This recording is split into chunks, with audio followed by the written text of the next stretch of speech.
What's up guys, welcome to Chasing Folklore. I am George Martinez, and today I really want to talk to you guys about fairies. And I know fairies don't sound like the scariest monster around, but believe it or not, in folklore it was believed that fairies were very malicious, evil beings that actually tormented people in the olden days.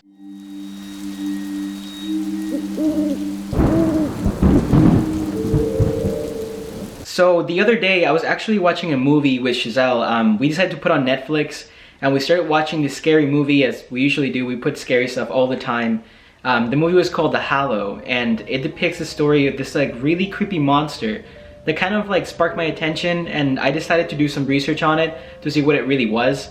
And what I found was actually pretty crazy. It's really scary stuff. This movie, it's not incredibly scary, but I did find out that this movie shows a monster who kidnaps children who lives in the woods. And this movie is actually closely associated to a very sinister Irish superstition. In the late 1800s, Irish townfolk actually believed that fairies existed and that they lived in the nearby woods. These fairies, they called them the Changelings. And the Changelings would actually kidnap their children, take the children to the fairy world, and then leave a substitute in its place. The substitute in this case could be an old sickly fairy, it could be a baby fairy, or an object like a tree stump. It is not known why these fairies actually captured children, but there are actually many theories. So some people believe that fairies are attracted to beauty and music, and therefore babies are really cute, they're really beautiful, and fairies would take the children because they thought they were really beautiful beings. So what this also meant was that not only babies could be taken, but anybody that was beautiful, it could be young women and young men, they could be taken and be substituted for a changeling. In nearby Scotland, a particularly eerie belief exists, and they believe that the fairies in the woods actually made a pact with the devil, and the devil requires an offering every 7 years.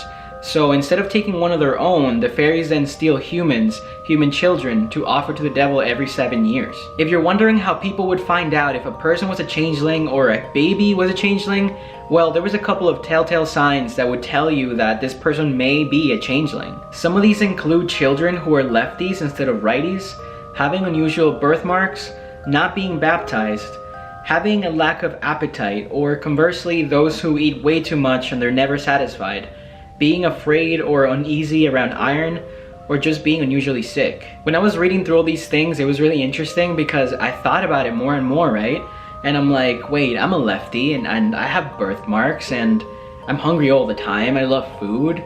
So I thought, I'm like, well, what if I'm a changeling? I don't know, you know? So it's just like, it seems that these signs are things that, or at least some of these signs are things that are very common in people that they have. So it's strange to me to hear that simple little things like that could actually mean or are telltale signs of being a changeling. So also something that I found really interesting was that they say that some changelings actually don't remember that they're fairies, right? So they grew up in the human world and they grew up like humans since they look just like them, or at least they can appear to be human, and they have kids and they have families and they never again talk about the fairy world, while others remember being fairies and remember the fairy world.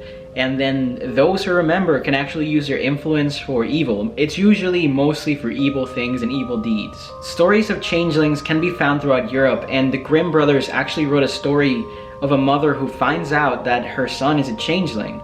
She has to, apparently somebody tells her that she has to make the changeling laugh so that her real son can actually come back. So she decides to boil water in eggshells, and the changeling finds this hilarious for some reason. And after that happens, he starts laughing and he talks to her, and then fairies come in with her actual real son and they take the changeling away. So this is something that's really creepy, but there are actually real cases of people who believe that their kids were changelings, and I think that some of the most sinister cases is the case of M Roche and Bridget Cleary. M Roche was a woman who believed that her 4-year-old boy was actually a changeling. Legend says that her boy could not stand up on his own, he couldn't talk, and he was very limited in the things he could actually do. So what she did was that she went to a river to bathe him every morning. But it wasn't simply just bathing a child, she would submerge him under the water, believing that if she submerged him long enough, then the fairies would actually come out of his body or something like that. On the third attempt of her bathing her child in the river, she actually drowned him. She drowned her own child, and they caught her. She was put in trial, and she said to the court that she was just trying to get the fairies out, that she was sure that he was a changeling, and she was acquitted. She actually got away with murder. But perhaps the most horrible of all these crimes is actually the murder of Bridget Cleary. She was a woman in her 20s who fell sick one day to bronchitis, and actually her husband Michael brought in a doctor, and she brought in a priest, and the doctor said that yes, she was sick, but she wasn't extremely ill. There was no way that she would actually pass away from this illness, and the priest said that he didn't see anything strange.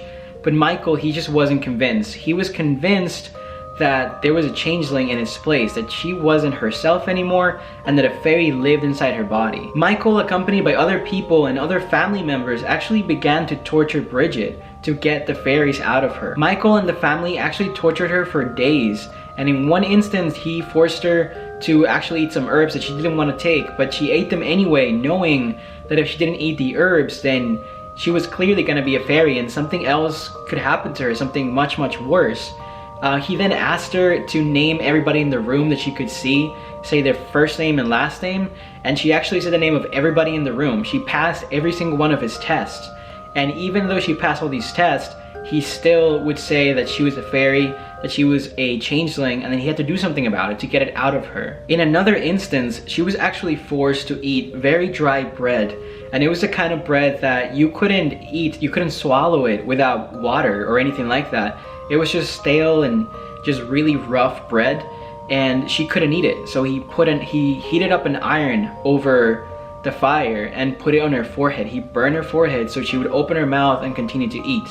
It got to the point where she couldn't do it any longer, and he believed that he had to go to an extreme measure, and he decided to actually grab her and pick her up and throw her in the fireplace, and then she started burning. While all this was happening, he told family members not to do anything, not to touch her from the fireplace, because he believed that if she was on the fireplace, the changeling would actually come out of her body and go up the chimney and just disappear.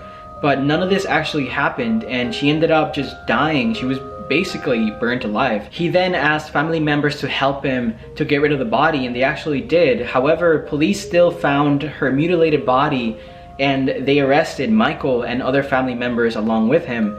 Michael, throughout his trial, kept saying that he knew that Bridget wasn't there anymore, that he actually killed a changeling, and he never said that he did this. At trial, his murder charge was actually brought down to a lesser manslaughter, and yes, he did not get away with murder, but at the end of the day, I feel like his wrongdoing should have incentivized the judge to give him murder for what he had done, especially after he did it in such a torturous and horrible way. Historians actually believe that the word changelings and the belief in changelings were used to explain abnormalities in children and in people that could just not be explained by medicine in those days. So a child with a disability or a learning problem could actually be marked as a changeling.